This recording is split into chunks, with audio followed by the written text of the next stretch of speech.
Assalamualaikum warahmatullahi wabarakatuh. Perkenalkan, nama saya Siti Aulia Kobandaha dengan NIM 85999191118. Baiklah, saya akan menjelaskan salah satu peristiwa penting tentang perkembangan Pancasila dalam konteks sejarah dari masa ke masa. Salah satu peristiwa penting perkembangan rumusan Pancasila menjadi dasar negara pada 11 Agustus 1945. Satu hari setelah proklamasi kemerdekaan, peristiwa ini terjadi dalam sidang PPKI dan mengukuhkan Pancasila sebagai landasan resmi melalui alinea keempat Undang-Undang Dasar 1945, sekaligus menjadi awal dari berbagai tantangan. Penerapan dari masa awal kemerdekaan seperti pembentukan PKI Madiun dan DI atau TII yang berdampak pada dinamika politik dan ideologi. Pada masa awal kemerdekaan pada tahun 1945 sampai dengan 1959, peristiwa penting penetapan Pancasila sebagai dasar negara pada sidang PPKI pada tanggal 18 Agustus 1945.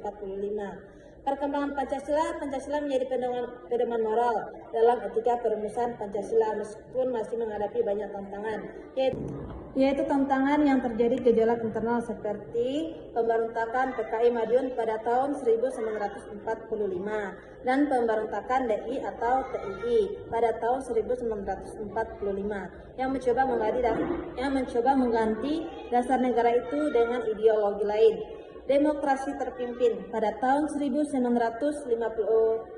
sampai dengan 1965. Peristiwa pentingnya yaitu pemberlakuan Dekret Presiden pada 5 Juli 1959 yang kembali ke Undang-Undang Dasar 1945 dan menciptakan sistem demokrasi terpimpin. Pada perkembangan Pancasila dipahami melalui paradigma yang dipengaruhi situasi dunia saat ini. Dengan presiden memiliki kekuasaan yang sangat besar. Tantangannya fokus pada penyalahgunaan kekuasaan atau pembatasan demokrasi dan penekanan pada satu sistem dengan kekuasaan.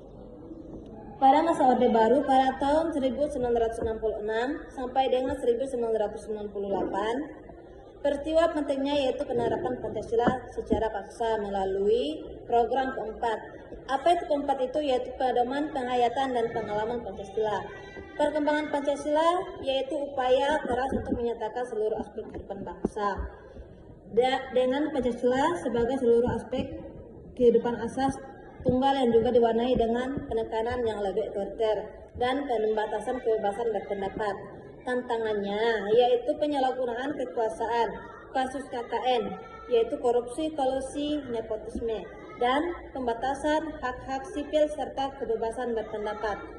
Pada masa reformasi pada tahun 1968 sampai dengan peristiwa penting pada masa ini, mulai dari tahun 1998, periode ini dimulai dengan pengunduran diri Soeharto dan menandai era baru menuju demokrasi yang lebih terbuka. Perkembangan Pancasila berupaya untuk mengimplementasikan nilai-nilai Pancasila dalam bentuk yang lebih bebas dan adil serta desentralisasi kekuasaan. Tantangannya yang dihadapi saat ini adalah menjaga nilai-nilai Pancasila supaya tetap relevan dalam konteks globalisasi dan kemajuan teknologi serta mengatasi isu-isu diskriminasi, intoleransi, dan radikalisme.